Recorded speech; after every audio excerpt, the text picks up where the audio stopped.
Alright, today we're learning about Vlad the Impaler, who is known as the inspiration for Dracula. You guys remember how hard it was for me to find solid information on H.H. Holmes because he was from the 1800s and lied a lot? Well, I hate myself so much that we're going back to the 1400s. So information here is pretty shaky and I can't pronounce a lot of words. I found some weird stuff looking up Vlad the Impaler. A lot of people with lots of different opinions. Found somebody who was like, Vlad the Impaler wasn't a cruel, heartless monster. Like, he literally impaled people, and like, do you guys have any clue how long that takes to kill somebody? His victims were alive for like literal days sometimes. They suffered, but it was like it was doing normal things at the time, and sometimes things happen in history that were normalized that weren't okay to be normalized, but I'll get off my soapbox. Vlad the Impaler, aka Vlad III Dracula, born in 1428 to 1431,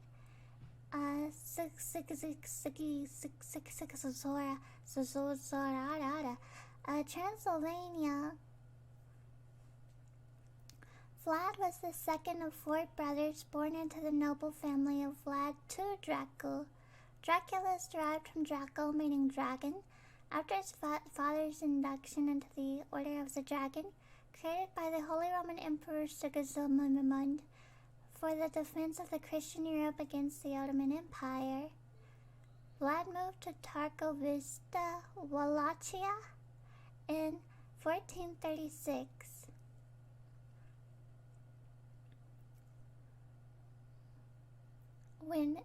I lost my place for a second, I'm so sorry.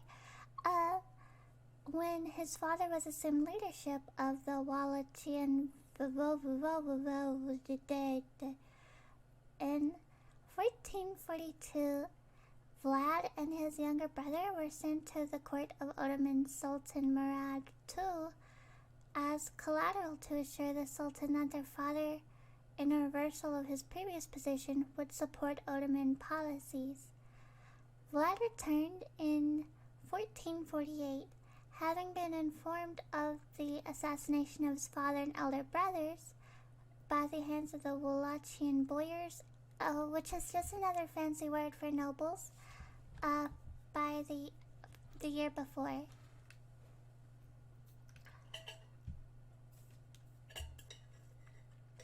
Gosh, that's such a mouthful. I have to take a drink for a sec.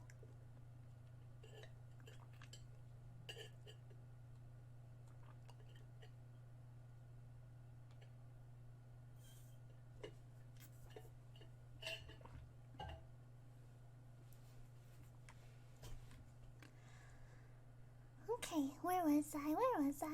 Oh yeah. Vlad then embarked upon the first of a lifelong series of campaigns to regain his father's seat. His opponents included nobles as well as his younger brother, who was supported by the Ottoman Sultan. He emerged briefly victorious in 1448, but was disposed after only 2 months. In an 8-year struggle, Vlad finally got into power.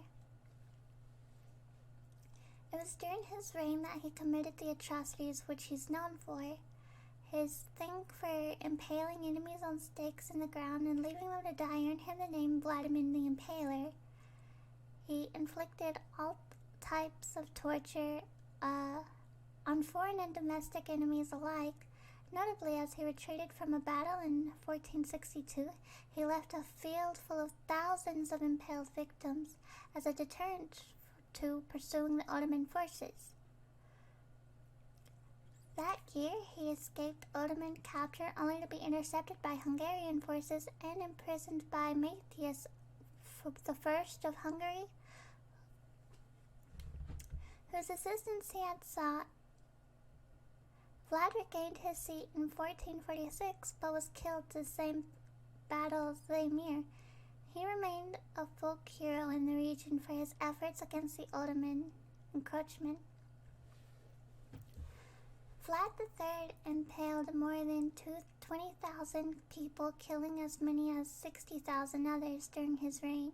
He was even said to dine among his impaled enemies and dip bread into their blood. But that's probably a myth, probably. Some historians believe his family's horrific deaths are what turned Vlad III into Vlad the Impaler. Some accounts state Vlad was subjected to beatings and torture during his imprisonment under the Ottomans, which may also be where he learned the tradition of impaling his enemies. Soon after he took the throne back, Vlad had enemies of his own to deal with. Some in Wallachia considered Vladislav II a better leader, which caused uprisings in the village across the region. The returning of the monarch, he knew he had to assert his dominance over the people, so he decided to host a banquet and invite his opposition. Didn't take long before the festivities turned bloody.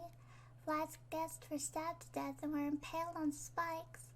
From there, Vlad's violent reputations only continued to grow as he defended his throne and devastated his enemies time and again via the grisliest methods imaginable.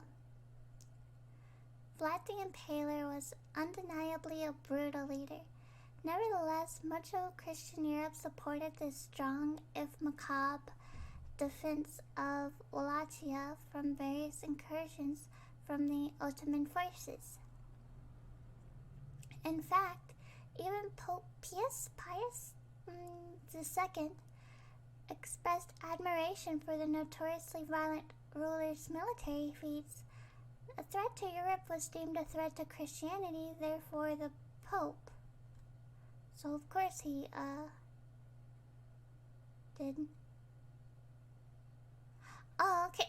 I'm looking at my notes and there's just this part that's like, not sure if I can say this on Twitch. And it's just going into details about impaling, and yeah, I'm not gonna go into too much detail about that. I'll just go over that. Let me check something real quick.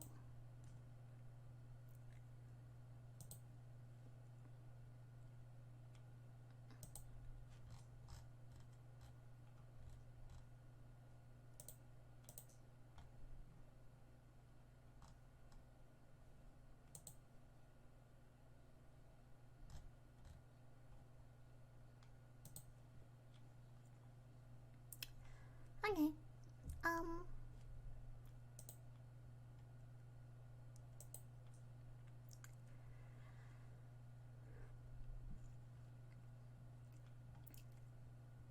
Vlad the Impaler's appetite for violence often surpassed the bloodlust of his enemies. Sultan Mehmed II,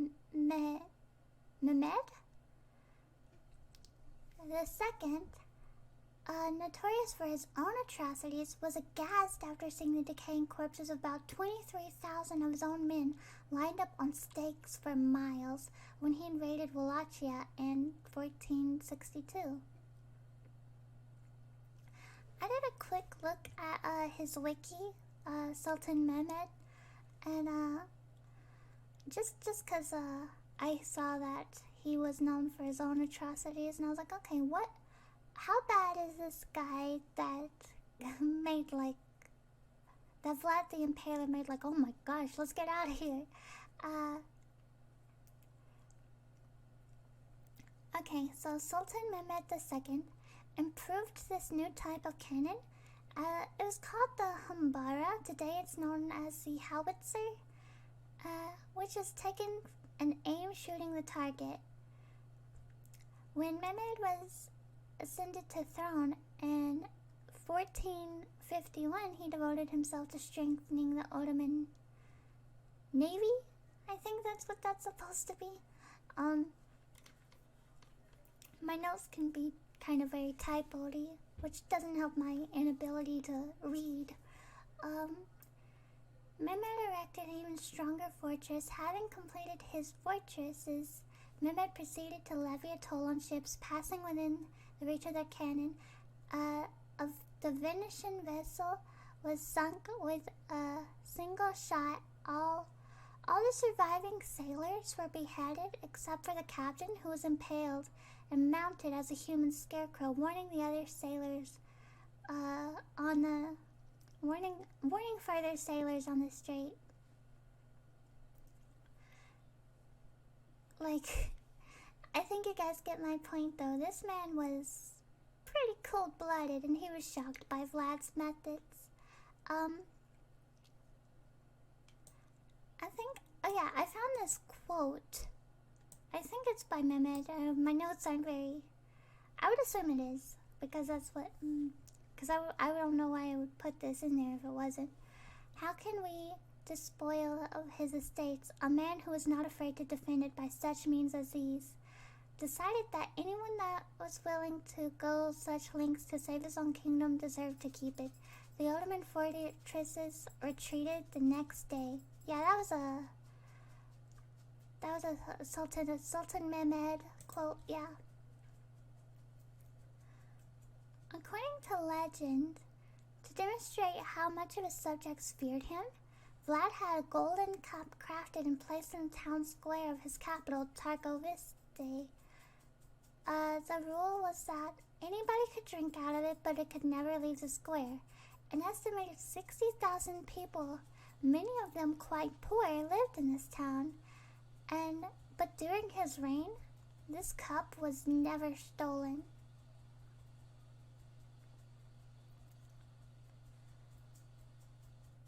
Among Vlad's diverse repertoire of battle tactics was technique pretty novel during the period he operated in, biological warfare. In his campaign against the Ottomans, he felt it might be easier to defeat an ill army than a healthy one, so he thought outside the box. Vlad actually paid sick people to go to the Ottoman camps in the hopes they would spread their disease and cause an epidemic. Vlad may have violated the ancient laws of hospitality. One legend claims that Vlad disposed of the boyars, the nobles I had mentioned earlier, that had overthrown his father. So Vlad thought the best way to deal with them would be to get rid of them altogether. Vlad invited them to a banquet, so the story goes, but instead of feeding them, he impaled them. Vlad would use other barbaric forms of torture as well, including skinning and boiling his enemies alive, decapitation, bone breaking, and disembowelment. He used the impalement as a way to punish people for their crimes, some of which are, Oh, hey, Hacked Blue, hi. How are you?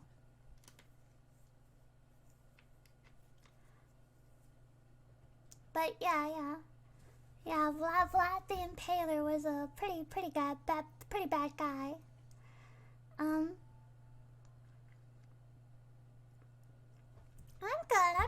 I'm good. Let's see, where was I?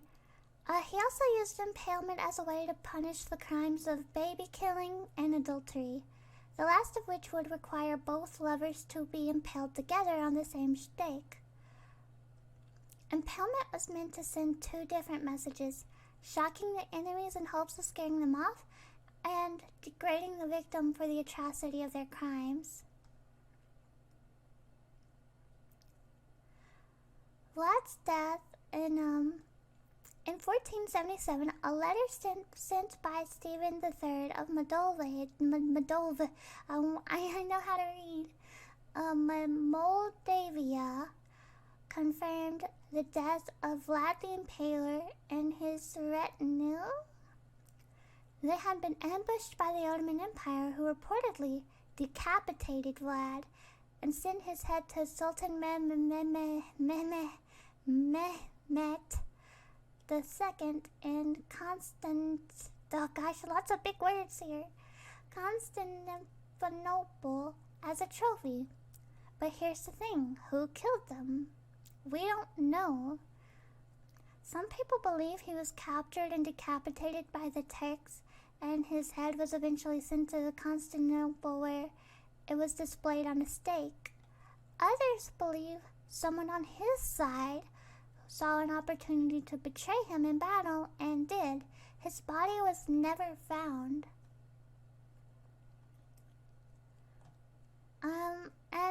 Here's some lighthearted stuff. This is a very short case. Yeah. This is a very short case, so, here's a little lighthearted fact I learned. Vlad's younger brother was commonly called Radu the Handsome or Radu the Fair. And at 4 a.m. when I was researching this crap, I found that hilarious. I don't know why, it made me laugh. Just thinking of Vlad being known as this genocidal maniac, literally known as Vlad the Impaler, and everybody looks at his brother and they're like, damn, he's so pretty. Something about that was just funny to me. But yeah, that's all the information I have on Vlad the Impaler. I expected this to be a short one, but yeah. But so what were your thoughts on the case? How did you guys feel about what y'all read? Any thoughts, any opinions?